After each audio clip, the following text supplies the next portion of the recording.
When searching for two missing people in Utah, police would find many, many body parts within several hundred feet of one another in the nearby wilderness. Hello, true crimerers. This is the case of Rex Tanner and June Flood. Viewer discretion is advised.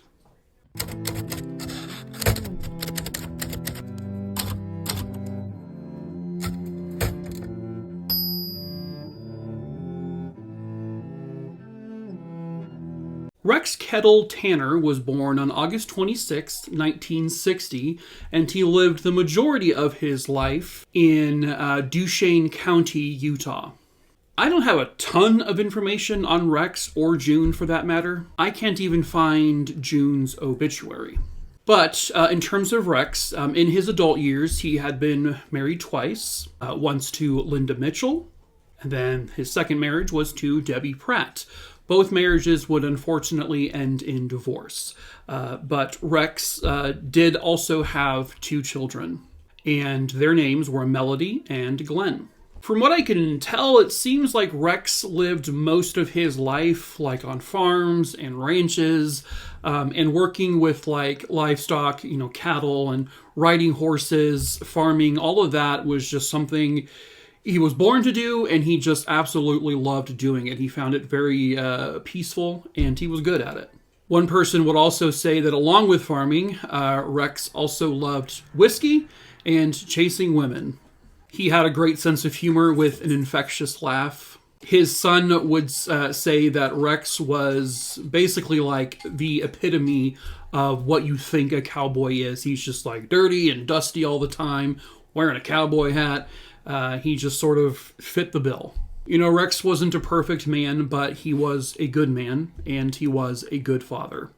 Shortly before this case takes place, Rex had recently left his job because he had injured a leg. He was working at an ostrich ranch, which was owned by a man by the name of John Pinder. Apparently, Rex worked on this ranch sort of like kind of sporadically, just sort of at different times. While working at the ranch, that's where he met June Flood. June Flood did Mr. Pinder's bookkeeping, basically. June Flood, at the time of this case, was 59 years old, and Rex was 48.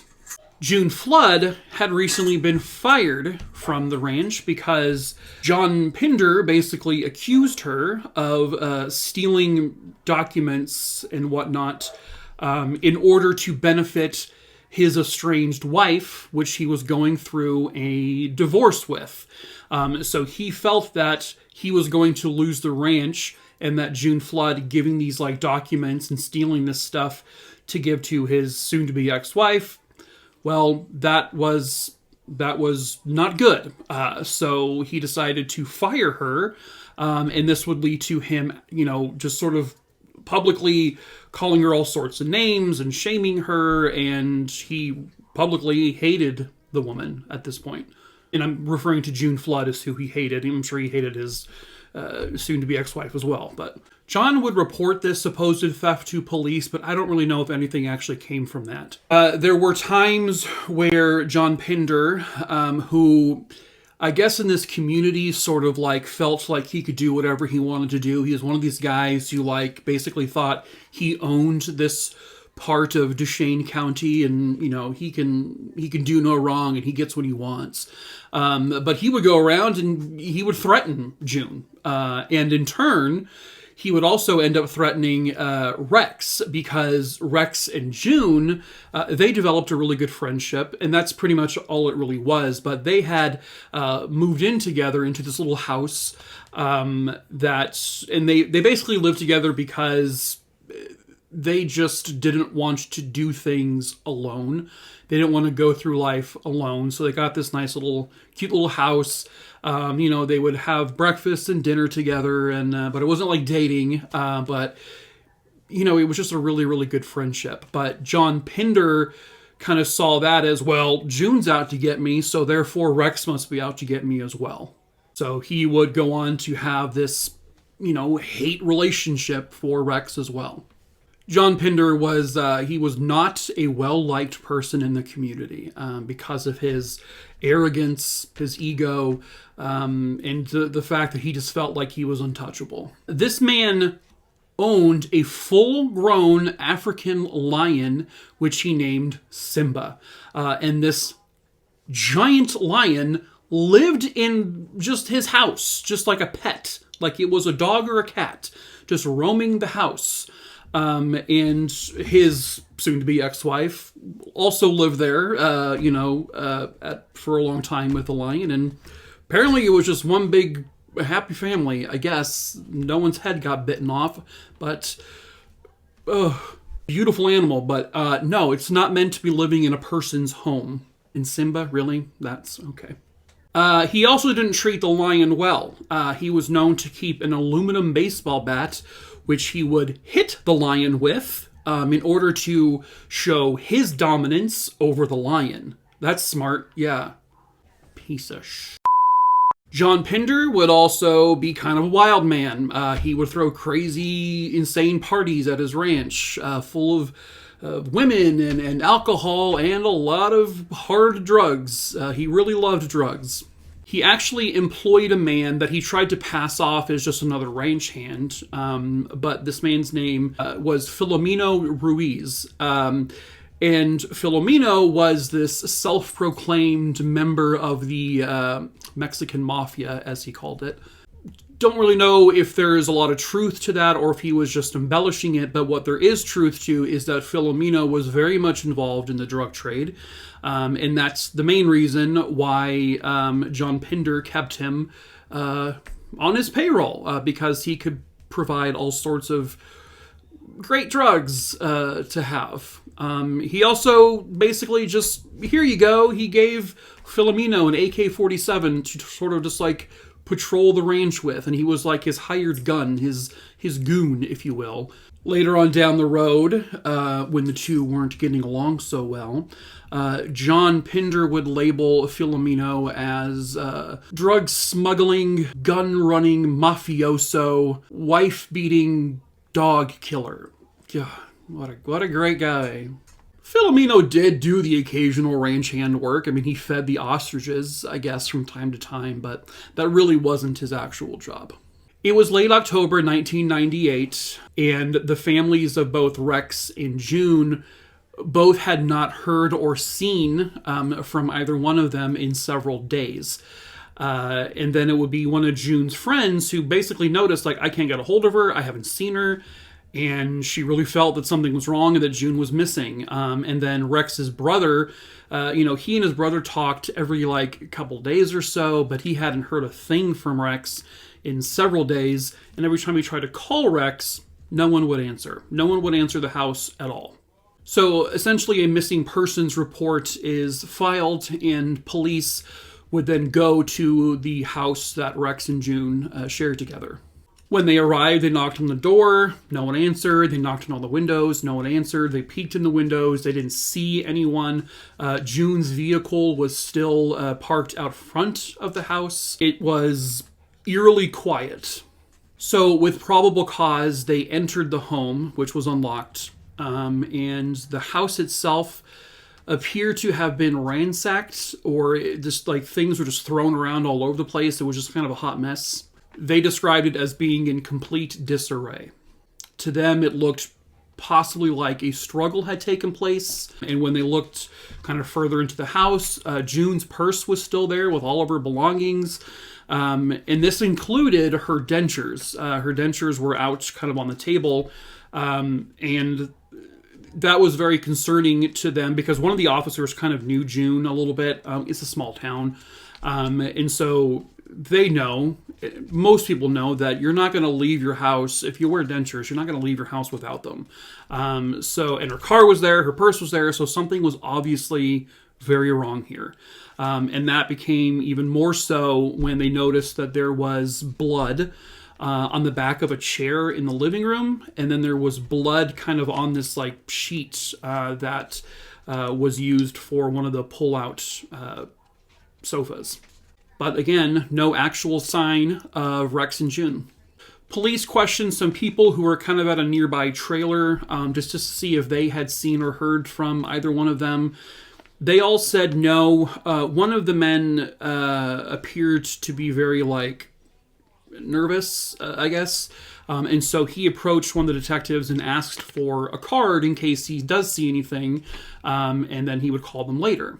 Shortly after police leave, a man by the name of David Brunier would go to the police station. And this was the man who had asked for the card, the man who seemed kind of nervous. He asked for the investigators who were looking for Rex and June.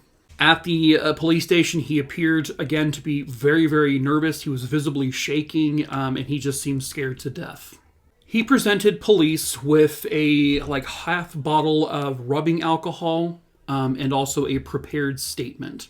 He had been given that bottle of rubbing alcohol by a man who asked him to go to the home of Rex and June and use it with some paper towels to clean all of the surfaces in that house, things that any reasonable person would have touched in order to get rid of fingerprints. He was asked to do this by John Pinder. He had gone to Rex and June's house with Filomeno Ruiz. And after a while, Filomeno then takes David and he brings him to a different location. And it's basically there where he's pretty much filled in on kind of what happens. Because at this site, which is near a lake, he gets there with Filomeno and he sees John Pinder, and John is operating a bulldozer and just digging a big hole in the ground. And it's then that David Brunier is asked by John and Filomeno, "We need you to help pick up body parts."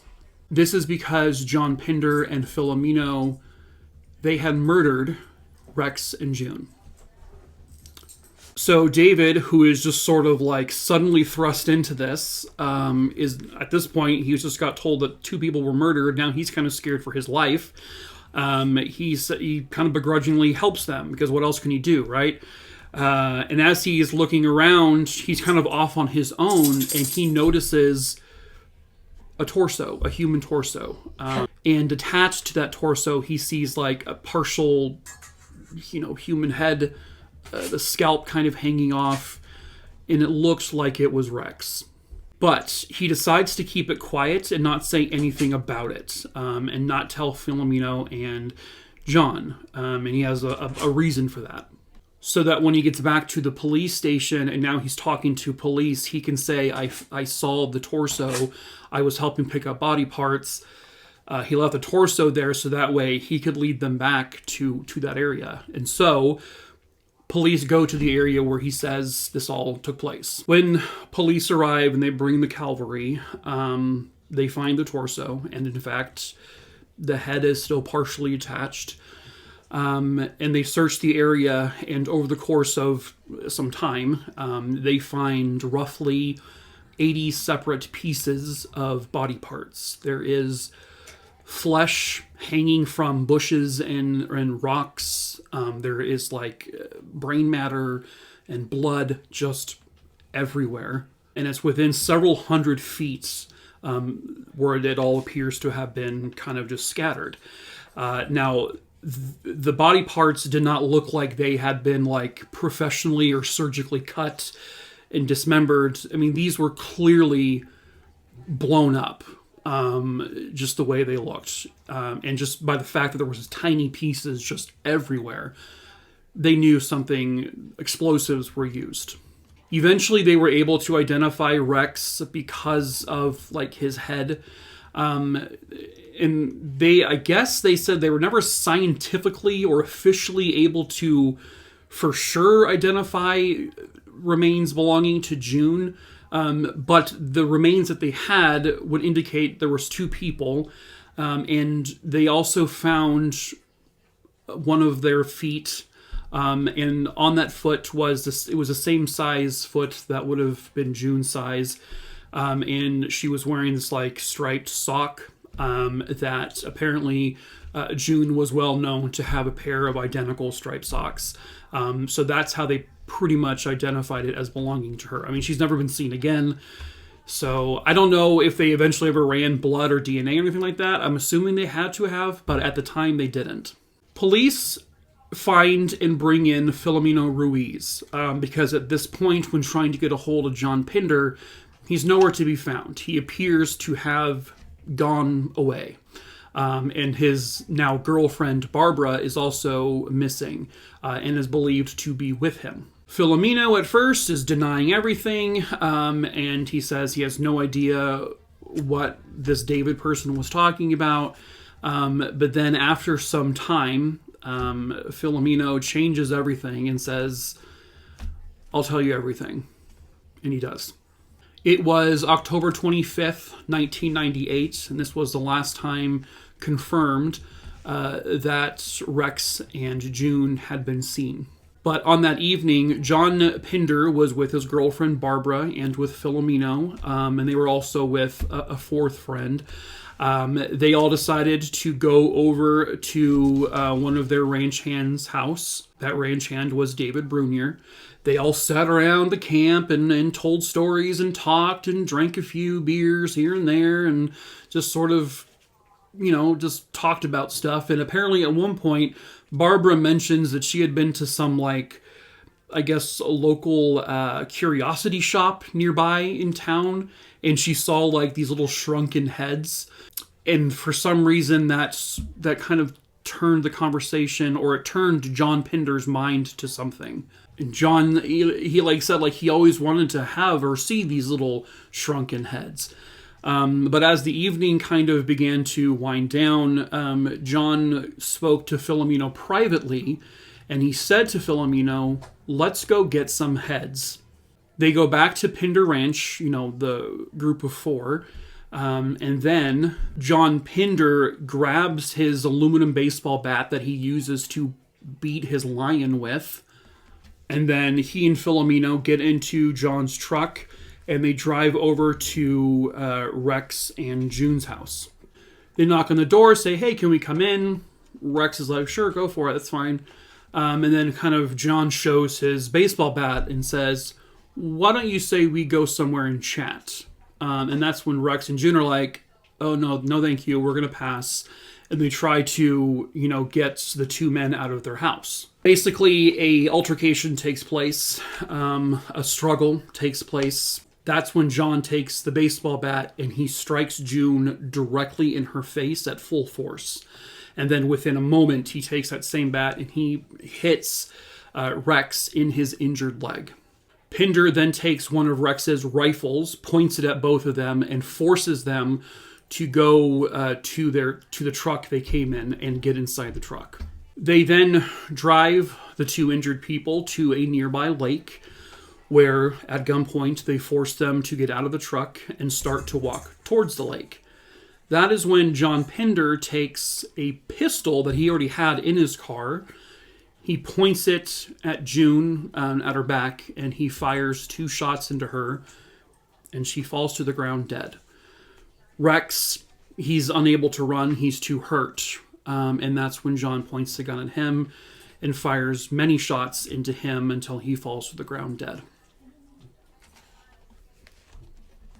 Pinder then forces Filomeno, who technically did not inflict any physical harm to any of these people, and who claims that he was kind of forced against his will into all of this, but his lifestyle would say kind of opposite, because he tried to play the scared card, "Oh, I'm so nervous, and I was doing whatever he wanted me to do," but his history would show that he's certainly not a very afraid man.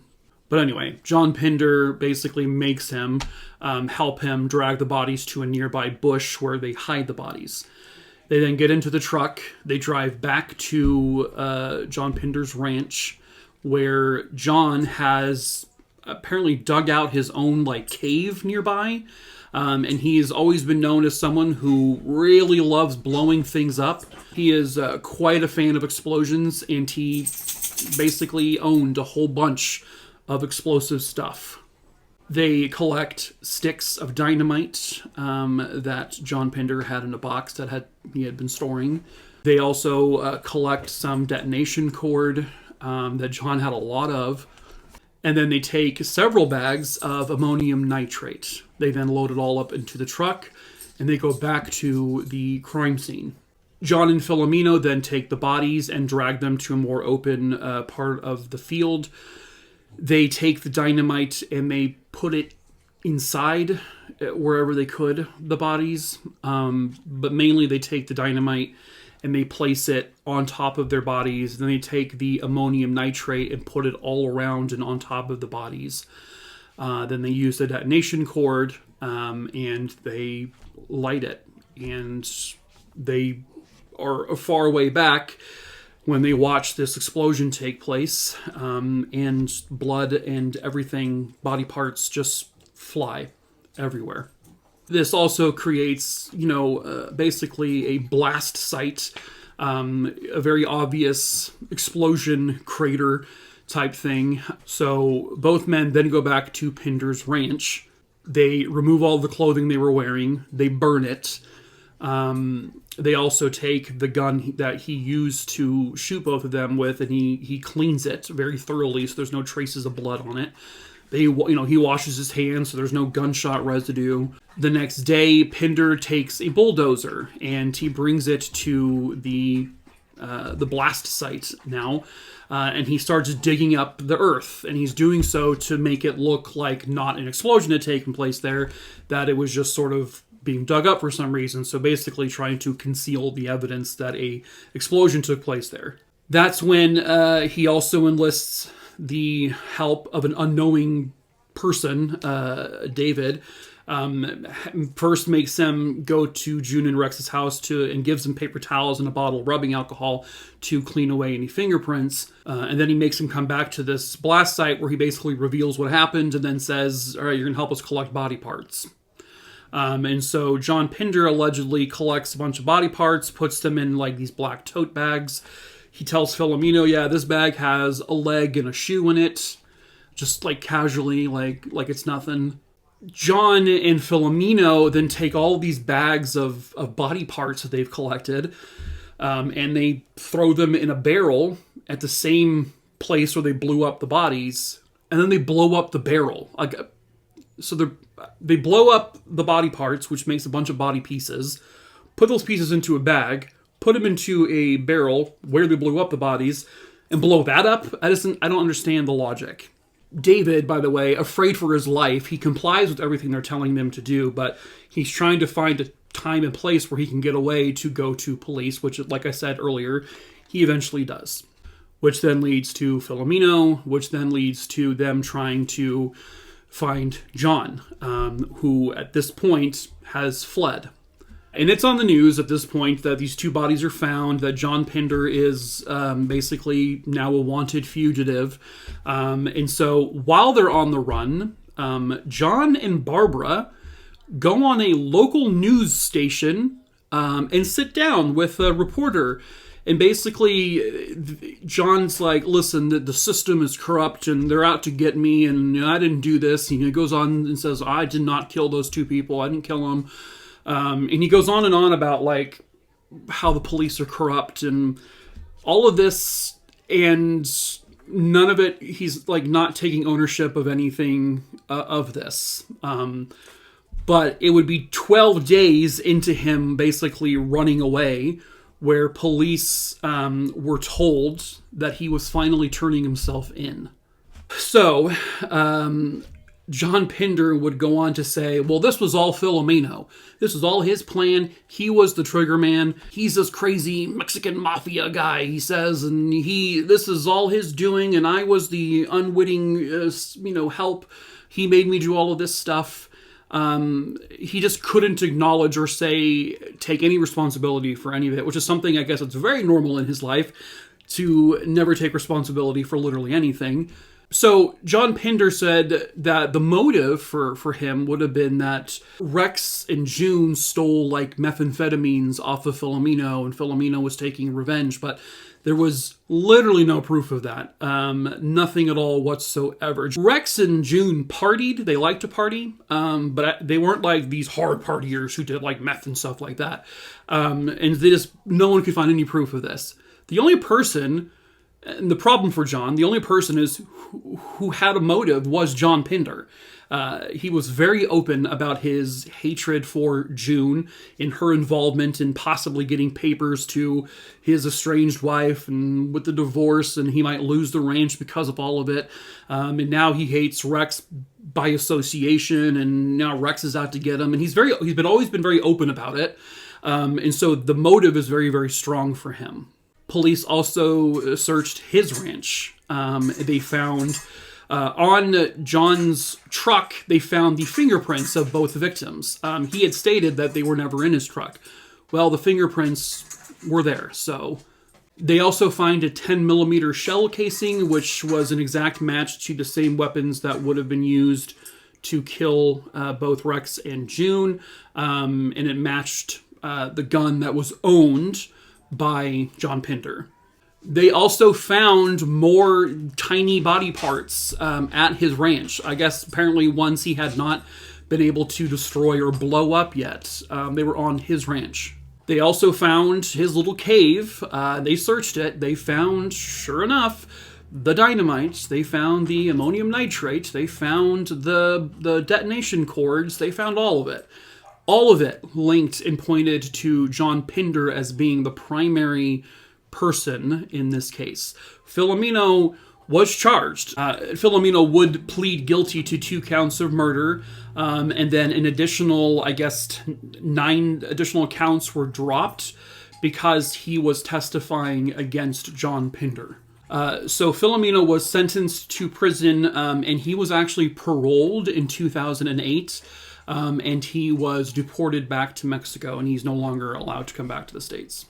John Pinder was charged with 2 counts of aggravated murder, 2 counts of aggravated kidnapping, along with 7 other charges, I believe.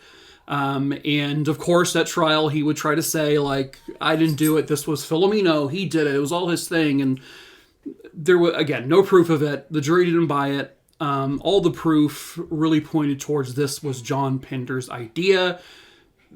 The evidence was all found at his ranch. It all pointed to him, and it was obvious. And so he was found guilty, and he was sentenced to 2 life sentences, but has the opportunity to be paroled. In the years since, John Pinder has appealed this many times. He, of course, continued to blame Filomeno, and then he changed his story, and then he actually tried to place the blame now on David Brunier, the ranch hand who was inadvertently kind of brought into all of this, and who was the one who really went to police and broke this whole thing open. He actually tried to say, he did it. He obviously murdered it. He tried to say 2 other people murdered. He basically was pointing the finger at so many other people that it just took all the credibility out of everything he was trying to say while he's in prison. And so his appeals have been denied. John Pinder is first eligible for parole in November of 2028. And it's just, let's hope they don't parole him. It should also be noted that John's girlfriend, Barbara, she was charged with obstruction of justice because she basically fled with him, and she was on camera on the news, stated emphatically, she said, John could not have done this because he was with me that night. The issue with her saying that is when all of that was going on, when all of this was happening, no one told her what night it happened on. It was never said to her. No one actually knew what night it happened on. That had never come out until down the road when Filomeno is sort of talking, but information was never made public. So when she said, well, he was with me that night, their immediate question was, well, what night was that? And it's like, she's like, okay, so you basically you're covering for him. Okay. But she would be convicted of obstruction of justice, and she served a year in prison for that. I was curious if by chance David Brunier was charged with anything because of like him picking up body parts and all that, but I didn't think he would be, but I was just curious. And it doesn't look, I can't find anything that he was ever charged with anything. And he fully cooperated with police. I mean, he is the reason why kind of it all started to go in their favor and figuring all of this out. So I didn't imagine he would have been charged, but you never know. Stupid revenge, I guess. That's just, oh God, it's so stupid. But at any rate, that is it for this case. I hope you found it interesting. As usual, if you're new to this channel, I tell true crime stories, obviously. I tell 4 individual stories a week, plus I upload compilation videos whenever I can, and little minute-long shorts, true crime related when I can. So I have a whole bunch more for you to watch on here. So please subscribe, like the video, do what you want to do. Yeah, I don't know what I'm doing. Secondly, if you have a case you would like me to cover, please email me. The information for that is below in the description. Go to my link tree, which is also in the description. Go to my case list, search through it. If you don't see the name on there, then email me the name, where it happened, when it happened. Then I can eventually add it to my list. It'll happen eventually, I promise. If you do see the name, please do not email it to me. It's already there. I picked my cases at random as I can make it. And it'll get covered eventually. I can't say when, but it will happen at some point. Next, if you would like to support me in any way, we do sell merch. I sell t-shirts and hoodies and a wine glass and stuff like that. It's also in the link tree below. We ship internationally. It's all handmade by my friend Adam. He's wonderful. Yeah, and he usually ships out pretty timely manner. So yeah, that's a way to support me. Okay, great. Lastly, if you have a Discord account and you want to join my server, you're more than welcome to. Please be over the age of 18. Otherwise, you'll be kicked out. And it's a very quiet Discord, very chill. It's not a busy one. Gets kind of weird sometimes, but it's okay. It's cool weird. All right, True Crime Maroonies, that is it for this video. Yeah. And I can never, find a way to end a video. I don't know what my outro is. So I thought I would, maybe spitfire some suggestions to you. See what you like, right? Okay. So, here we go. Spitfire outro possibilities. As usual, True Crime Maroonies, drink a flat soda from a Shamrock cup. Good morning. You know how it goes, True Crime Maroonies. Slap those tits and call it Thursday. As usual, True Crime Maroonies. Hey, go f*** yourself, Susan.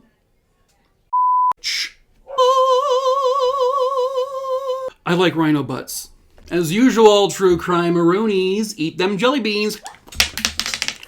That's it for this video, True Crime Maroonies. So, who wants to watch me eat fire? Hello! As usual, let's find out how many licks it takes to get to the center of this microphone. And as I end every video, I'm gonna go get a knife and I'm gonna balance it on my tongue. Get the f*** out of my video. I like water, do you? Toodaloo, toodalooties! Now I'm wet. Goodbye. I can see into your soul, and I don't love what I see, but I like it. This is the video that never ends. Yes, it goes on and on, my friend. So,